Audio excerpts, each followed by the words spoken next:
আপনি বাংলাদেশ থেকে প্লেনে উঠলেন, কথার কথা মাগরিব পরে, কোন নামাজ পড়ে? মাগরিব পরে প্লেনে ওঠার পর কোন দিকে যাবেন? কথার কথা সৌদি আরব রওনা করলেন। তো বাংলাদেশ থেকে সৌদি আরব কোন দিকে? পশ্চিম দিকে। আপনি একটু দূরে যাওয়ার পর দেখবেন সূর্য এখনো ডুবে নাই, অথচ বাংলাদেশে মাগরিব পরে ফেলছেন। এই কথাটা ভালো করে বুঝেন। বাংলাদেশে মাগরিব পরে প্লেনে উঠছেন, অথবা প্লেনে বসে আছেন, মাগরিবের সময় হয়ে গেছে, আপনি মাগরিব পরে ফেলছেন প্লেনে। ইতিমধ্যে প্লেন উইঠা পশ্চিম দিকে রওনা করছে, একটু পর দেখেন সূর্য ডুবে নাই। এক্ষেত্রে কি করবেন? সূর্য ডুবে নাই মানে কি? তার মানে ওই এলাকায় এখনো মাগরিব হয় নাই। আপনার আর নতুন করে মাগরিব পড়া লাগবে না, একবারেই নামাজ ফরজ, ওই আপনার ফরজিয়ত আদায় হয়ে গিয়েছে। কথাটা কি মনে থাকবে? হ্যাঁ, আমি সাধারণত সচরাচর মানে আমি তো এমনি প্রশ্নের উত্তর পারি না, দেও না, কিন্তু এটা ওই প্রেক্ষাপটে আইসা গেছে, এই জন্য বলে দিলাম। আপনি বাংলাদেশ থেকে রওনা করলেন পশ্চিম দিকে, প্লেনে উঠলেন মাগরিব পরে। তো মাগরিব পড়ার পর আপনি প্লেন ছাড়লো, প্লেন ছাড়ার পর পশ্চিম দিকে সৌদি আরব রওনা করছে। কিছুক্ষণ যাওয়ার পর দেখেন সুবহানাল্লাহ, এখনো সূর্য ডুবে নাই। আল্লাহু আকবার। তখন কি করবেন? সূর্য ডুবে নাই মানে এখনো মাগরিবের সময় হয় নাই, বাস আপনার নতুন করে আর মাগরিব পড়া লাগবে না, কারণ আপনি যেখানে ছিলেন সেখানে মাগরিবের ফরজ হয়ে গেছে, আর আপনিও নামাজ সময় মতো পড়ে নিয়েছেন। এই জন্য সময় মতো নামাজ পড়ার প্রেক্ষিতে কথাটা আসছে, তাই বলে দিলাম। সময় মতো নামাজ পড়বেননি সবাই ইনশাআল্লাহ। একটি হাদিস শোনাই, শোনানোর পর আপনারা ডিসিশন নেবেন আসলে নামাজের প্রতি কতটা গুরুত্ব দেওয়া দরকার। সহিহ বুখারীর 687 নম্বর হাদিস। হাদিসের বর্ণনাকারী আম্মাজান আয়েশা সিদ্দিকা রাদিয়াল্লাহু তাআলা আনহা, তিনি বলেন, সাকুলান নবী সাল্লাল্লাহু আলাইহি ওয়াসাল্লাম, রাসূলুল্লাহ সাল্লাল্লাহু আলাইহি সাল্লাম প্রচণ্ড অসুস্থ হয়ে গেলেন। সাহাবায়ে কেরাম মসজিদে অপেক্ষায় আছে, ইমাম সাহেব আসবে, আমরা নামাজ পড়ব। ইমাম সাহেবকে মুহাম্মদুর রাসূলুল্লাহ সাল্লাল্লাহু আলাইহি সাল্লাম এশার নামাজের অপেক্ষা আছে। আলহামদুলিল্লাহ, একটু আগে আমরা কোন নামাজ পড়ছি? এশা। সাহাবীরা এশার অপেক্ষায়, নবী আসতেছে না মসজিদে। মসজিদ দূরেও না, পর্দাটা সরাইলেই মসজিদ, ঘর থেকে পর্দা সরাবে মসজিদ।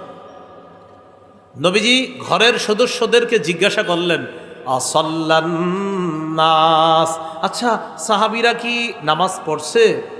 ঘরের সদস্যগণ জবাব দিলেন, লা ইয়া রাসূলুল্লাহ হুম ইয়ান্তাজিরুনা লাক, তারা নামাজ পড়ে নাই, তারা আপনার অপেক্ষায় আছে।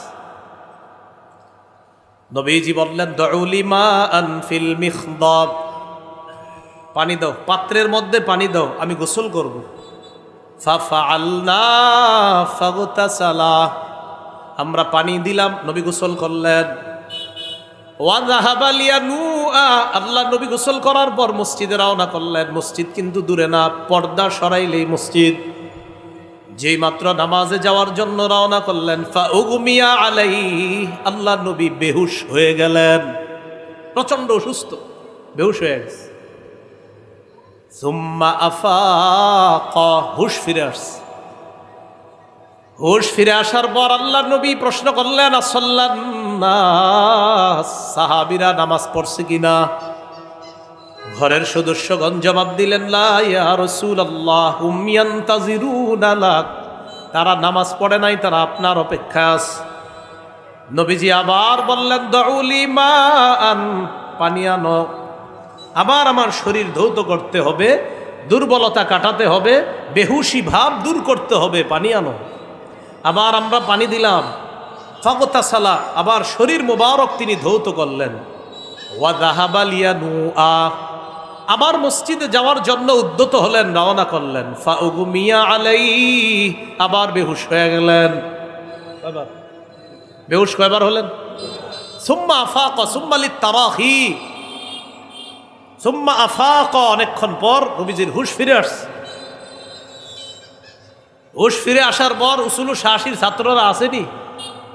আচ্ছা, সরহুমিয়াতে আমেলের ছাত্ররা কই আছে?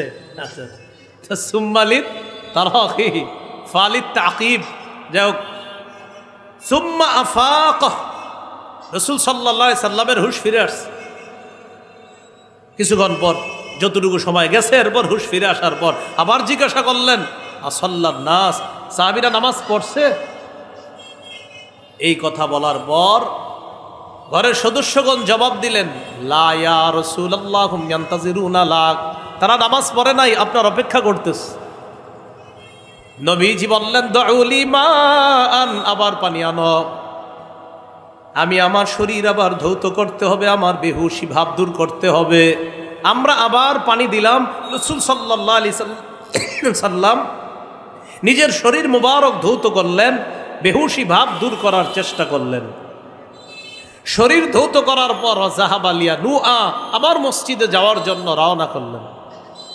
ফাউগমিয়া আলাই, আবার বেহুশ হয়ে গেছে। কয়বার? 3 বার। সুম্মা আফাক, অনেকক্ষণ পর আবার হুশ ফিরে আসছে। অনেকক্ষণ পর হুশ ফিরে আসার পর আবার জিজ্ঞাসা করলেন সাল্লাল্লাহু আলাইহি নাস, সাহাবীরা কি নামাজ পড়ছে? জবাব দিলেন লা ইয়া রাসূলুল্লাহ হুম ইয়ান্তাজিরুনা লাক, তারা আপনার অপেক্ষায় আছে। রাসূলুল্লাহ সাল্লাল্লাহু আলাইহি সাল্লাম 3 বার বেহুশ হওয়ার পর সুম্মা আফাক, অনেকক্ষণ পর হুশ ফিরে আসছে। জিজ্ঞাসা করলেন নামাজ পড়ছে? কয় না, পড়ে নাই। নবীজি বললেন আমার পক্ষে আসলে আমার যাওয়া সম্ভব হচ্ছে না, আবু বকরের কাছে লোক পাঠাও, আবু বকরকে বলো ফাল্লিউসাল্লি বিন নাস, সাহাবীদেরকে নামাজ পড়ায় দিতে, আমি এখানেই পড়ে ফেলতে হবে নামাজ।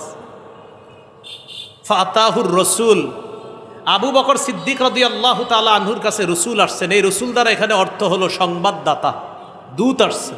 রসুল মানে এখানে সংবাদদাতা আসছে। আসার পর বললেন ইন্না রাসূলুল্লাহি সাল্লাল্লাহু আলাইহি সাল্লাম ইয়া'মুরুকা আন তুসাল্লিয়া বিন নাস, আবু বকর রাসূল সাল্লাল্লাহু আলাইহি সাল্লাম আপনাকে বলেছেন মানুষকে নামাজ পড়ায়া দিতে। আবু বকর সিদ্দিক বললেন ওয়াকানা আবু বকরিন রজুলান রাকিকান, তিনি ছিলেন নরম মানুষ। হযরত ওমরকে বললেন ওমর সল্লি বিন নাস, মেহেরবানি করে আপনি নামাজটা পড়ায়া দেন। হযরত ওমর ফারুক বললেন আমি পারবো না। আনতা আহাক্কু বিযালিকা, আপনি বেশি যোগ্য, নবীজির পরে আপনিই বেশি যোগ্য, আপনি নামাজ পড়ান। এই হাদিস থেকে ইশারা আল্লাহ রসুল ইন্তেকালের পরে খলিফা আবু বকর হবে। সুবহানাল্লাহ। কারণ আল্লাহ নবী তার অনুপস্থিতিতে ইমামতি করার জন্য কাকে বলতেছে? আবু বকর সিদ্দিককে। এখান থেকে বোঝা যায় নবীজির পরে খলিফা হবেন, এই ব্যাপারে নবীর ইশারা আছে। কোন সাহাবী খলিফা হবে নবীর পরে? আবু বকর সিদ্দিক রাদিয়াল্লাহু তাআলা।